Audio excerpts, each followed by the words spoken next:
இன்றைக்கு குஷ்பு அவர்கள் காங்கிரஸில் வந்ததை பற்றி பல பேர் யாருதான் நம்முடைய இப்போது மூப்பனார் பேர்ல ஒரு கட்சி ஆரம்பிச்சிருக்காங்களே அவங்க கூட குஷ்பு காங்கிரஸ் சேர்ந்துட்டாரு, காங்கிரஸ் குஷ்பு வச்சுதான் பாலிடிக்ஸ் பண்ணணுமான்னு கேட்கிறார். மூப்பனாருடைய பேரில் நீங்க கட்சி வச்சிருக்கீங்க. இன்றைக்கு குஷ்பு அவர்கள் கூட என்னிடம் இதை பற்றி சொன்னது கிடையாது. குஷ்பு மூப்பனார் கட்சிக்கு வரணும்னு நீங்க முயற்சி செஞ்சீங்களா இல்லையா?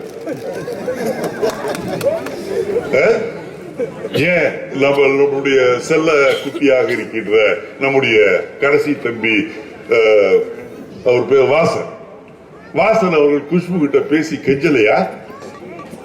நீங்க கிட்ட சொல்லவே கிடையாது. என்ன என்று எனக்கு புரியவில்லை. நடிகை என்றால் அவ்வளவு கேவலமா? என்ன ஜெயலலிதா மட்டும் இல்ல பெரிய இவரா? நான் உலகத்தில் எந்த கோமளவள்ளிக்கும் பயப்படாதவன். நான் இந்த நாட்டிலே நமக்கு பல ஆயிரம் மொழிகள், பல ஆயிரம் ஜாதிகள், மதங்கள் அத்தனையும் இருந்தாலும் கூட நமக்கு இருக்கின்ற ஒரே மரியாதை உலக அரங்கில் என்னவென்று சொன்னால் எல்லா மதத்தையும், எல்லா ஜாதியையும், எல்லா கலாச்சாரங்களையும் அடக்கிய ஒரு நாடு இந்திய நாடு. அதற்கு எத்தனை கோடி செலவு செய்தாலும் நான் பெற முடியுமா அந்த பெருமையை? இவ்வளவு பெரிய உன்னதமான ஒரு காரியத்தை செய்திருக்கின்ற காங்கிரஸில் சில பேர் வந்து சேரும் போது அவர்களை கொச்சைப்படுத்துவது என்று சொன்னால் நானும் கொச்சைப்படுத்த தயங்க மாட்டேன், யாராக இருந்தாலும்.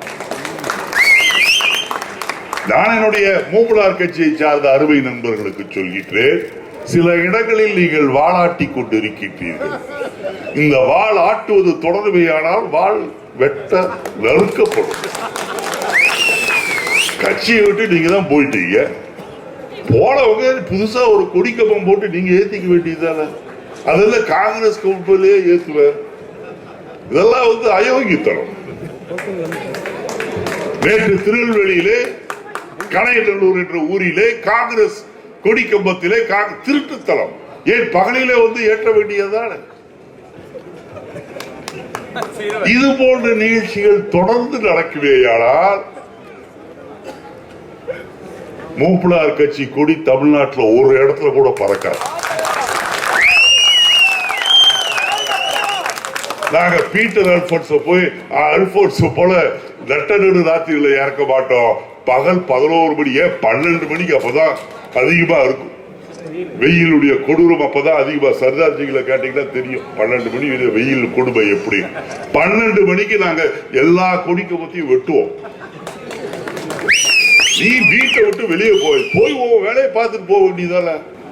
பல நாளைக்கு பறக்க போவதில்லை, அது வேறு விஷயம். பட் அந்த கொடியை நீயே தனியா போடணும். எங்க கொடி கம்பத்திலேயே வந்து நீ வேலை விட்டுட்டு இருந்தீங்கன்னா அதை நாங்கள் எப்படி பொறுத்து கொண்டு இருக்க முடியும்?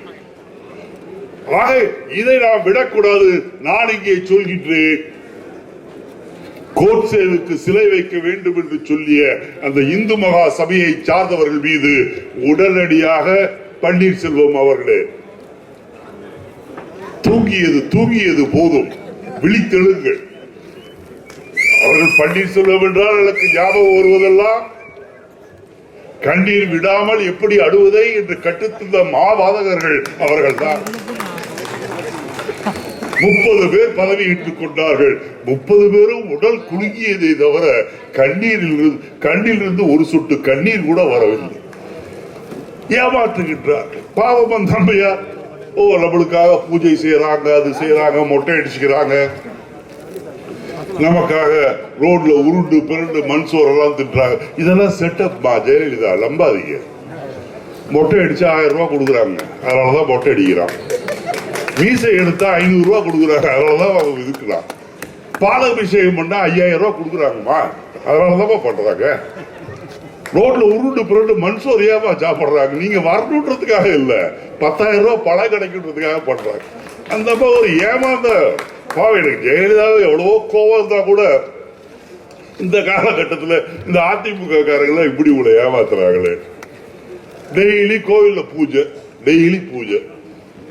என்ன பூஜை அவங்க மனசார வேண்டிக்குவாங்கன்னு எனக்கு தெரியாது. வளர்மதியை போலவங்களுக்கு நல்லா தெரியும். தயவு செய்து இந்த அம்மா வெளியே வந்துடக்கூடாது. ஆகவே சாமி இந்த அம்மாவை வெளியே விட்டாதீங்க, வெளியே விட்டா நேரம் ஜெயில கொண்டு போய் விடுங்கன்னு சொல்றதுதான் பண்ணிட்டு இருப்பாங்களே ஒழிய வேற ஒன்றும் கிடையாது. சும்மா ஊரை ஏமாத்துறதுல வில்லாதி வில்லன். என்ன பெரிய தியாகம் பண்ற ஜெயிலுக்கு போனீங்க, அவன் பூஜை பண்றான், அது பண்றான், என்னமோ பண்றான், தியாகம் செஞ்சுட்டா ஜெயிலுக்கு போறீங்க, கொள்ளை அடிச்சுக்க ஜெயிலுக்கு போறீங்க. மோடியை பற்றி சொன்னார், இவரை மக்கள் இனம் கண்டு கொண்டு விட்டார்கள். நான் கூட நினைத்தேன் மக்கள் இனம் கண்டு இந்த மனிதரை தூக்கி எறிவதற்கு ஆண்டுகள் பல ஆகும் என்று. ஆனால் ஒன்றை நான் புரிந்து கொண்டேன், என்னை பொறுத்தவரையில் மோடி அதிகபட்சமாக இருந்தால் 6 மாதம் போய்விட்டது, இன்னும் ஒரு 6 மாதம் அப்படியே தப்பி தவறி போனாலும் இன்னும் 1 வருடம், 2 வருடத்திற்குள் மோடியை வீட்டுக்கு நல்லபடியாக அனுப்பி வைப்பதற்கு என்னென்ன செய்வோம் அதை நாம் செய்வோம் என்று சொல்லி உங்களிடமிருந்து விடைபெறுகின்றேன். வணக்கம்.